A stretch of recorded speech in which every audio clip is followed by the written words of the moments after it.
नमस्कार, आपने देखना शुरू कर दिया है द एंगल और मैं हूं आपके साथ छवि अवस्थी। दोस्तों, आज राजस्थान के जो 6 नगर निगम चुनाव हुए थे उनके रिजल्ट आ चुके हैं और उनके बाद एक बात तो साबित हो चुकी कि राजस्थान में अशोक गहलोत की बराबर राजनीति में रणनीतिकार कोई दूसरा नहीं है। अभी तक उनकी टक्कर देने लायक ऐसा कोई नहीं है जो आगे आकर उन्हें टक्कर दे सके या उन्हें परास्त कर सके, क्योंकि जिस तरह के नतीजे आए हैं और जिस तरह की परिस्थितियों में ये चुनाव हुए थे उसके बाद जो नतीजे आए हैं उससे कांग्रेस की जो जीत है वो दोगुनी हो गई है। वहीं बात करें बीजेपी की तो लगातार बीजेपी में गुटबाजी की बात कही जा रही थी और अब ये गुटबाजी खुल के देखने को भी मिल चुकी है, क्योंकि जब ये नतीजे आए हैं उसके बाद जो जिस तरह के रिएक्शन आ रहे हैं उसमें सभी की ये एक ही बात आ रही है कि वसुंधरा राजे को साइडलाइन करने का नतीजा है कि आज बीजेपी को इतनी करारी शिकस्त झेलनी पड़ी है। वहीं बात करें विधायक कालीचरण सर्राफ की, जो मालवीय नगर से विधायक हैं, उन्होंने एक चैनल को बयान देते हुए ये तक कह दिया कि हमें तो मालवीय नगर में ही सिमटा दिया गया। अब वसुंधरा राजे पहले भी नेता थी, आज भी हैं और हमेशा रहेंगी और वो जनाधार वाली नेता हैं। अब ऐसे में जो ये सब कुछ हुआ है इसका जवाब तो सतीश पूनिया से ही मांगा जाए। तो साफ तौर पर देखा जा सकता है कि किस तरह गुटबाजी हावी है बीजेपी पर। वहीं कांग्रेस को इसका लाभ मिला है। कांग्रेस में भी गुटबाजी थी, काफी तमाशा भी हुआ था, बगावत भी हुई थी और पूरा एक घटनाक्रम चला था, लेकिन उसके बाद भी अशोक गहलोत ने साबित कर दिया कि राजनीति में पकड़ और राजनीति में किस तरह चाल चली जाती है ये वो बखूबी जानते हैं और उन्हें शिकस्त देना, उन्हें हार की ओर मोड़ना इतना आसान नहीं है। और इसी का नतीजा है कि 4 जगह साफ तौर पर कांग्रेस का बोर्ड बनता नजर आया है और वहीं 4 जगह साफ तौर पर कांग्रेस का बोर्ड और 2 जगह बीजेपी जीती है। इनमें से हम बात कर लेते हैं, अगर हम जयपुर की बात करें तो जयपुर में ग्रेटर में बीजेपी जीती है, तो वहीं जो हेरिटेज है वहां पर कांग्रेस ने अपना बोर्ड बनाया है। अब इसमें देखना होगा कि किस तरह, कौन से विधायकों की किस तरह का एक कह सकते हैं कि उनका जो रिपोर्ट कार्ड है वो कैसा रहा, वो भी ज़रूरी है, क्योंकि विधायकों के ऊपर दारोमदार दिया गया था।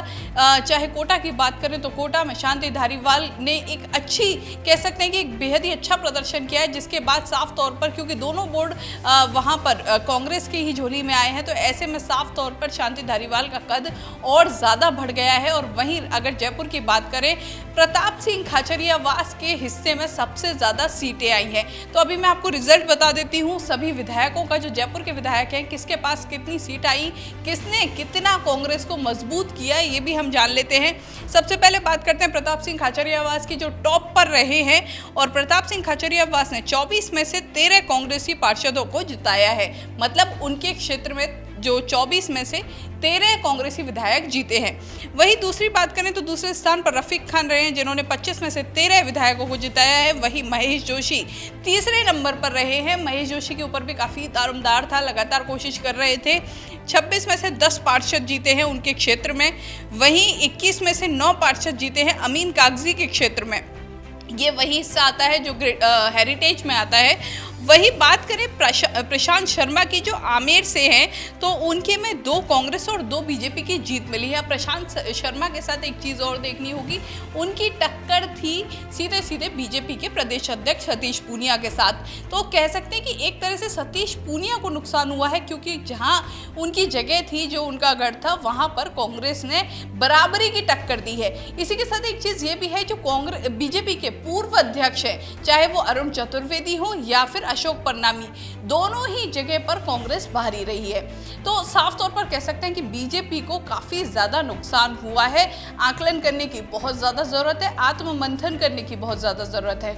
मालवीय नगर में अच्छा प्रदर्शन रहा है, कालीचरण सर्राफ का गढ़ माना जाता है, हमेशा से लंबे समय से विधायक है, तो ऐसे में वहां पर अच्छा प्रदर्शन रहा है बीजेपी का।